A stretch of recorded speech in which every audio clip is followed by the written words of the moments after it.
Assalamualaikum warahmatullahi wabarakatuh. Waalaikumsalam warahmatullahi wabarakatuh. Sebelumnya terima kasih kepada teman-teman yang telah hadir pada Zoom kali ini.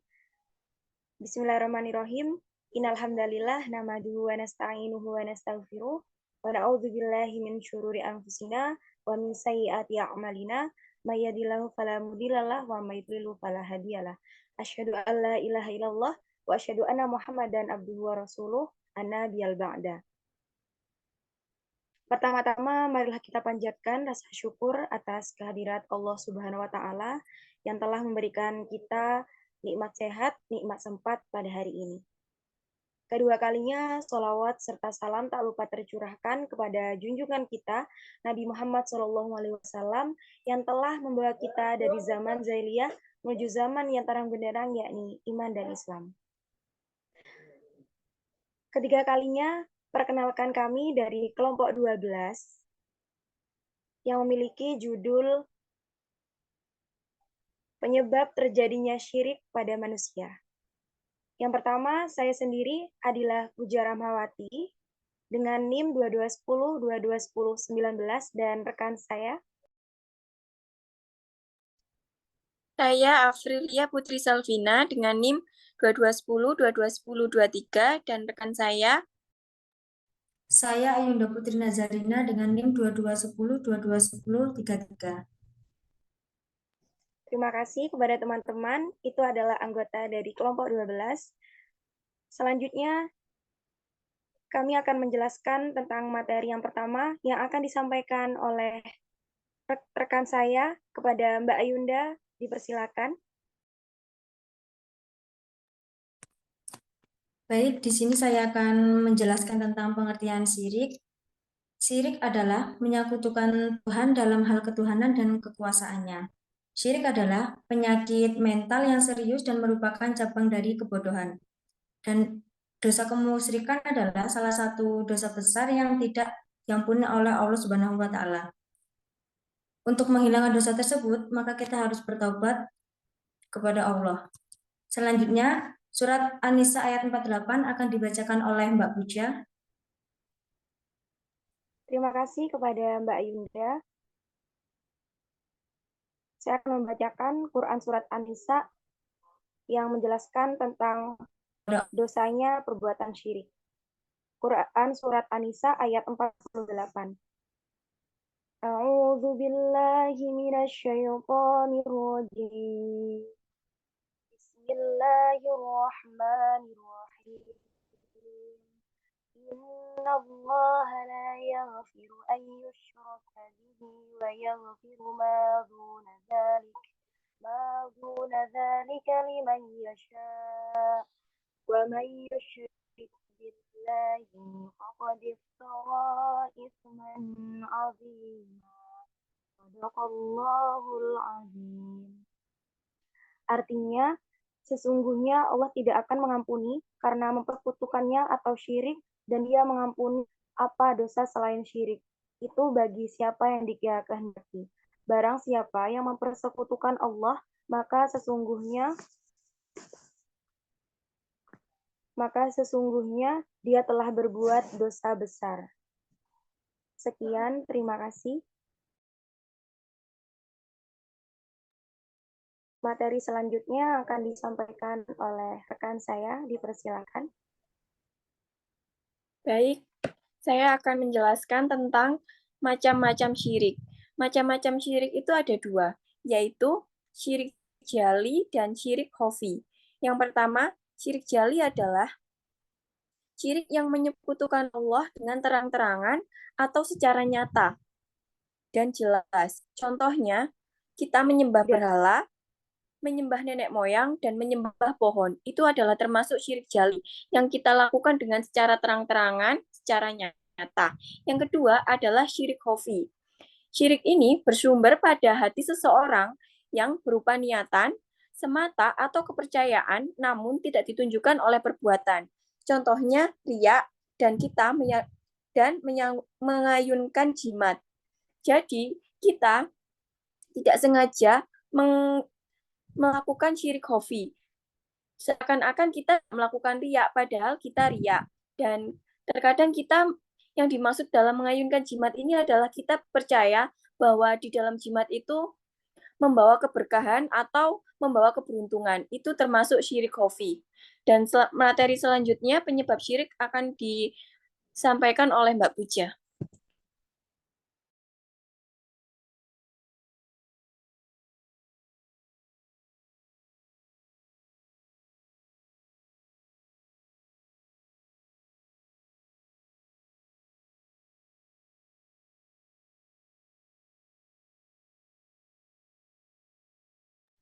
Silahkan Mbak Puja.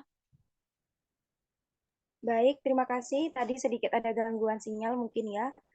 Selanjutnya yaitu adalah materi penyebab syirik.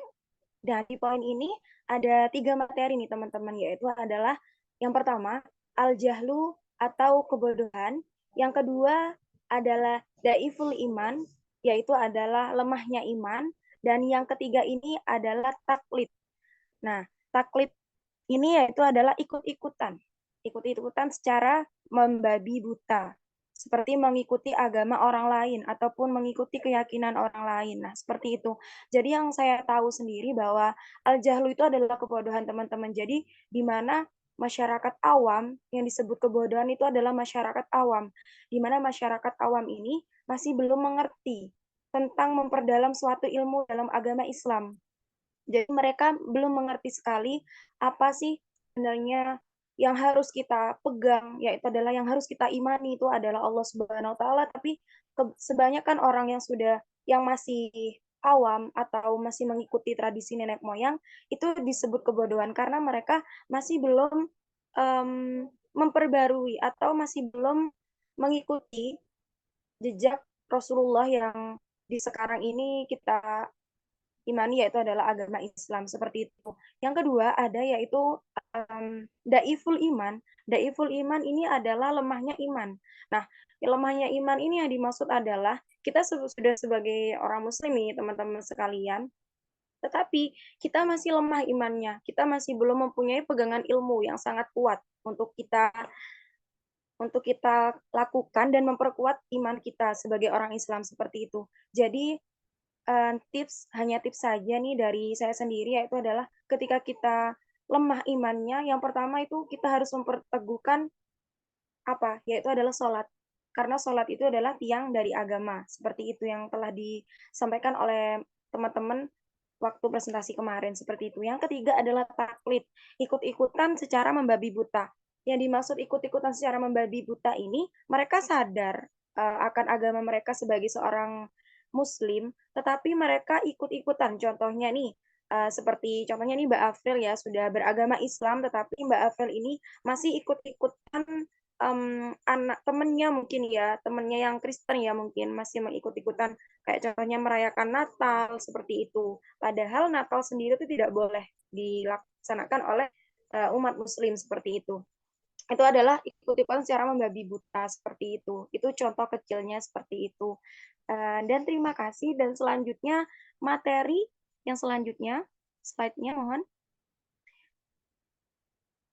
Baik, materi selanjutnya yaitu adalah tindakan Rasulullah dalam menangkal syirik yang akan disampaikan oleh rekan saya kepada Mbak Ayunda. Baik, saya akan menjelaskan tentang tindakan Rasulullah dalam menangkal syirik. Yang pertama adalah tidak berlebihan dalam memuji dan mengagungkan Nabi SAW.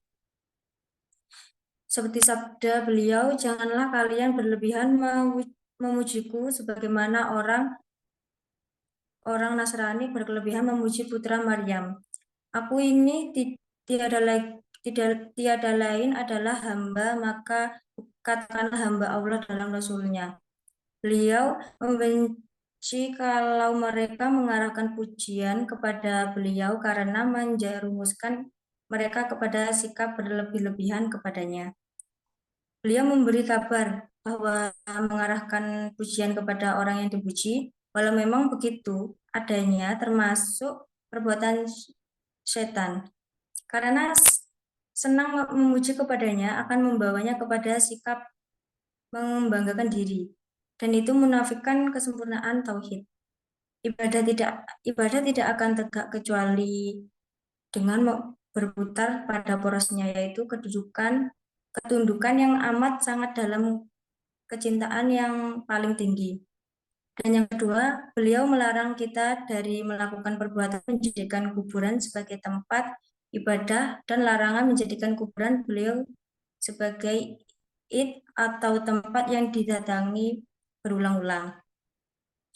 Syekhul Islam rahimahullahu berkata, kata al-id merupakan kata benda atau sebutan terhadap pertemuan umum yang kembali terulang yang berlaku menurut kebiasaan, baik kembali dengan kembalinya tahun, minggu, bulan, dan lain sebagainya.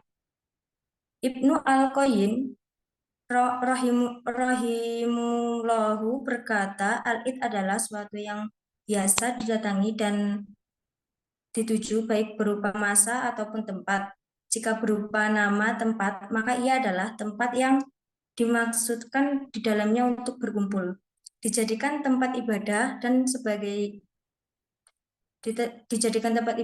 sebagainya. Sebagaimana Masjidil Haram, Mina, Musdalifah, Padang Arafah, dan Al-Musyafir yang dijadikan oleh Allah sebagai id bagi kaum hunafah atau orang-orang yang lurus.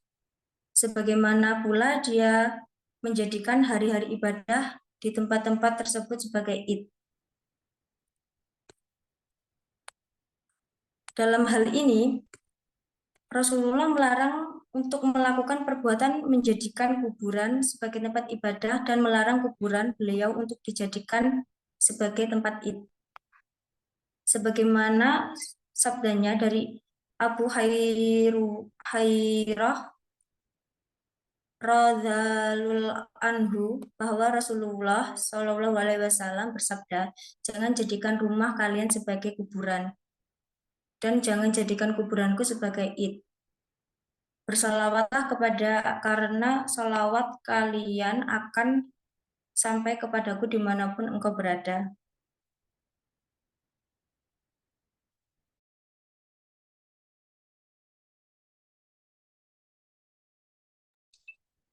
Baik, yang ketiga yaitu larangan bersafar menuju tempat yang dianggap berkah kecuali 3 masjid. Kita terkadang beranggapan tempat-tempat keramat seperti masjid-masjid, kuburan-kuburan wali, atau petilasan-petilasan tertentu itu mendorong sebagian orang dengan sengaja mempersiapkan diri untuk melakukan perjalanan jauh bersafar menuju tempat tersebut, baik sendirian maupun berombongan. Mereka berkeyakinan bahwa tempat-tempat tersebut membawa berkah atau membawa keberuntungan dan bisa menjadi peran untuk tempat berdoa dan ibadah lebih mustajab atau lebih terkabul daripada tempat-tempat biasanya. Karena mereka pun mengkhususkan beribadah di sana, terlebih lagi bila itu adalah kuburan orang-orang yang soleh. Maksudnya, mereka itu beranggapan bahwa kuburan-kuburan orang yang soleh itu bisa menjadikan doa mereka itu cepat terkabul. Secara umum, melakukan perjalanan jauh atau bersafar tidaklah dilarang di dalam Islam. Bahkan, Islam mengajarkan adab safar. Akan tetapi, bersafar ke suatu tempat hanya untuk melakukan ibadah khusus di sana. Seperti fenomena di atas adalah perbuatan yang terlarang, yang bertentangan dengan hadis Nabi yang dikenal dengan hadis Syadur Rihal. Nabi bersabda, la tusoduroh hila il talatati masyajidil haram wa masjidil hada wa masjidil aqsa, yang artinya tidak boleh mengadakan syafar atau perjalanan dengan tujuan beribadah kecuali menuju 3 masjid, yaitu Masjidil Haram, Masjidil Al-Aqsa, dan masjidku, Masjid Nabawi. Hadis riwayat Al-Bukhari, Ibnu Hajar Al-Aqsa.